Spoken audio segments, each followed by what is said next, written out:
And I'm joined by the Group CEO, Carry Asset Limited, Mr. Johnson Chukwu. He joins me virtually now. Thank you for joining us, Mr. Chukwu.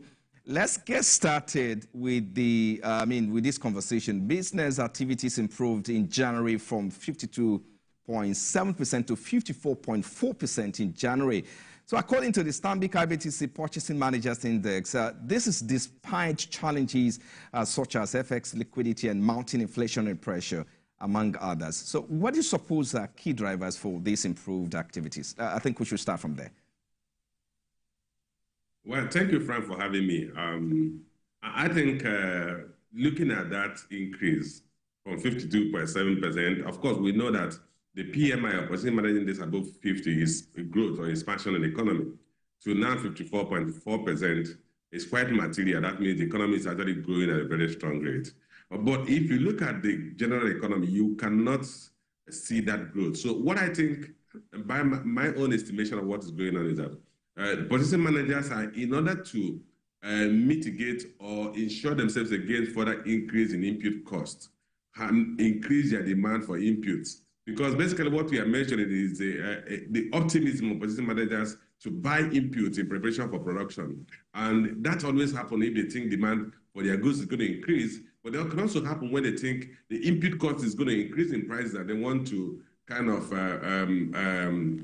avoid that increase. And they want to buy up or front load their orders ahead of further increase in price. Because we've seen the instability in the exchange rate has led to so much increase in prices. The price levels have become so unstable that the rational thing any purchasing manager will do is, if you have the liquidity, front load your purchases so as to stop further increase in your input cost.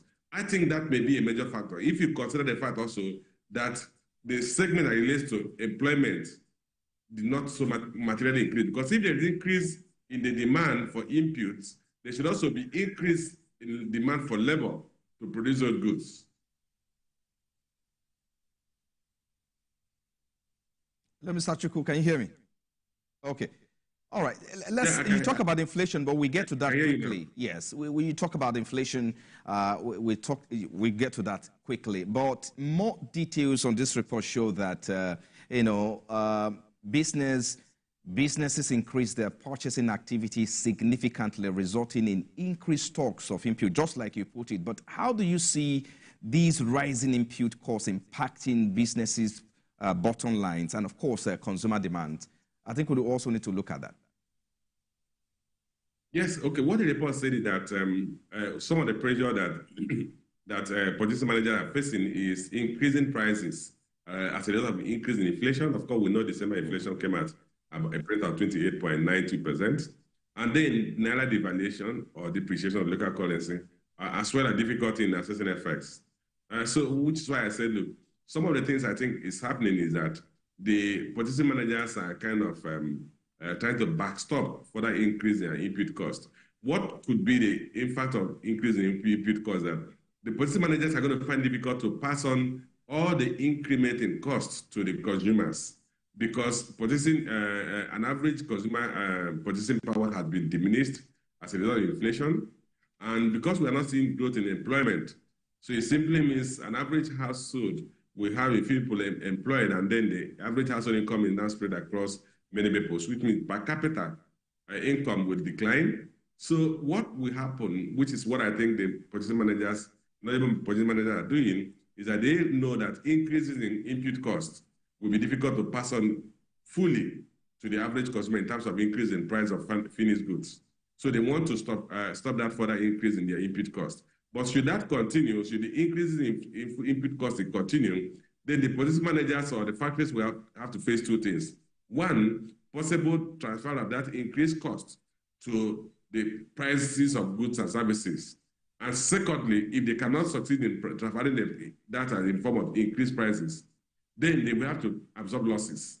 And that's what I think they're doing, stop further increase in their input costs, because it is not as if an average household has an increase in their income. So they may not be able to afford the same quantity of goods at higher prices as a result of increase in the input costs. So give us the picture of what is likely to happen should these producers or businesses transfer the cost of input costs to the customers, what is likely to change in the consumer, consumption pattern? Can they afford it? Do they have the money? Yes, you talk about inflation as well, which of course has affected, the value of the naira. So talk to us about that one. Well, on average basis, what will happen is that consumers are going to reduce the quantity of goods and services they consume, because the increase in the price of those goods will mean that their income can no longer afford the same quantity of goods and services they used to consume. So you're going to see a decline in demand. And at the shop floor, you're going to see a build-up of finished goods at the warehouses and the shop floors and the retail outlets, without supporting demand to take them out of the shelves. So you're going to see a stacking up of shelves, of retail outlets, stacking up of the warehouses of manufacturers, because those goods are not being consumed as a result of decline in the purchasing power of the average consumer. So that's what happens. So if that happens, then what follows that if your goods don't have a short shelf life, you may need to reduce prices as to be able to offload without losing entirely the value of that goods. If you do that, you may end up taking losses. And if you take losses, your capacity to produce more will reduce. So ultimately, it's going to go down to you companies who manufacture consumer goods, reducing their production activities, and that will reduce the overall GDP growth rate of the economy. No doubt the rise in PMI is a positive sign for the Nigerian economy. And I also understand that you talked earlier in your opening, you talked about the fact that overall economy, if you look at the overall economic outlook for Nigeria, perhaps this does not translate to tangible results. So talk to us about some challenges that we need to address to perhaps these positive PMI we are seeing in the business activities within the economy, so that we can start seeing it on the larger economy. What do you have to say about that? Well, what I'm going to tell you will be largely academic, because the possibility that it happen in the next few days or few months is quite tough. It's going to be difficult. One, the shortest route to sustain consumer demand is for government to implement the increased wage bill. So if we have an increase in wage, government salaries and wages of employees, that means their effective income would have been restored to a parity, possibly with inflation. So they will continue to consume the same quantity of goods they used to consume because their income had increased. But if that doesn't happen, then it will be difficult for you to have the level of consumption sustained without a commensurate increase in income. And I don't think the businesses, private businesses, will be able to make up the shortfall that's coming from salaried employees, because the private business also need the salaried employees to sustain their consumption, their output, so that they will have enough profit to continue to consume. So it's a cycle that has to be broken somehow. But the shortest route to breaking it is increase in wages. The other route is government going into major public works, so that they will create new employment, and those new employees, because they are coming from the labor market, their primary consumption with basic items, food items, clothing, rent. So that will trigger another class or another group of consumers. So that's the two routes we have: salary increase by government, and government going to public works, and then that will create employment, particularly blue-collar employment, which those employees will have income, and they will go back into the consumer market to make demands.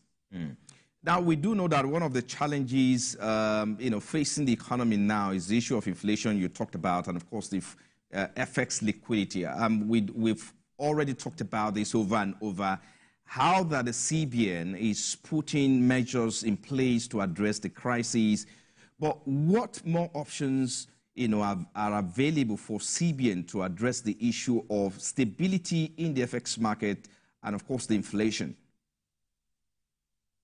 Well, CBN is largely constrained because some of the problems we have with the stability in FX and inflation are outside the purview of the monetary authorities. Take, for instance, the issue of inflation. You need to improve on food production, at least to mitigate food inflation, which accounts for more than 50% of the basket of average household consumption. So without improving food production, you cannot bring down food inflation. And for you to improve food production, you need to address the issue of insecurity in the major food base of the country. Those are things outside the authority or the capacity of the central bank to do. Then as it relates to FX stability, FX liquidity, with exchange rate stability, exchange liquidity will come from FX strong foreign inflow, foreign exchange inflow. The surest route to foreign exchange inflow into the country is from our exports, because issues around portfolio investment are not going to be realized until you address stability in exchange rate, until you have an improved level of liquidity in the foreign exchange market. So what is endogenous to within our authority or capacity to do is to improve crude production. If you improve crude production, you're going to see further earnings or improve earnings from your export, which will help you improve your FX liquidity, stabilize the exchange rate, and improve and reduce this level of depreciation we're witnessing. Clearly, the issue of crude production is outside the purview of the central bank. That's why I said the central banks have minimal headroom to maneuver these two variables because they're outside their control. Let's get back to the issue of the activities within the private sector. Of course, this report captures the private sector, but we've not been able to look at the perhaps the public sector well. How do we complement these two sectors? The private sector, of course, we're seeing an improved business activities there, but the public sector, what kind of activities do we need to see in the public sector to complement what we're seeing in the private sector? The major thing the public sector needs to do is to go into public works. Countries have been able to take themselves out of the economic recession by governments massively investing in public works. If you look at the growth in the U.S. economy, that grew in the fourth quarter at 3.3%, after growing at 4.9% in the third quarter. It was driven partly by government expenditure at the local government level, at the state level, and the federal level.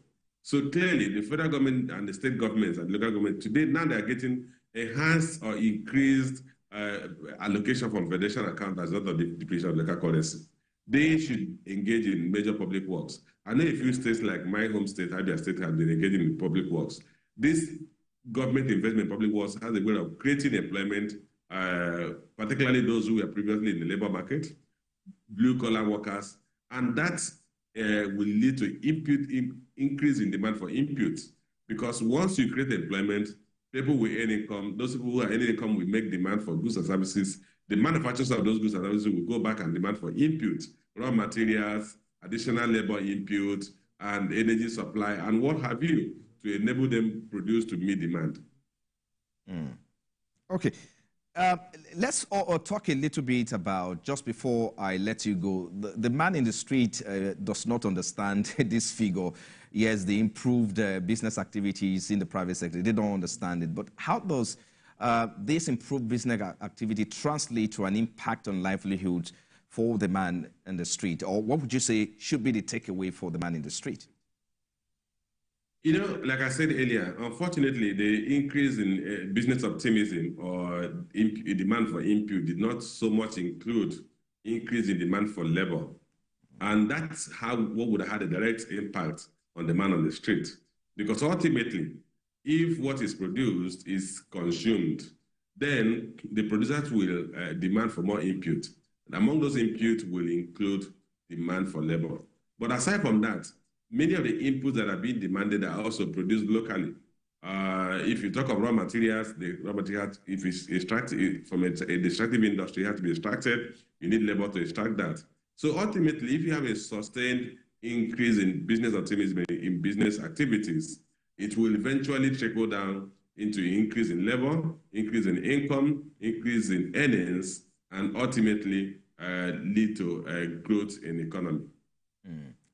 Okay, so one more final question.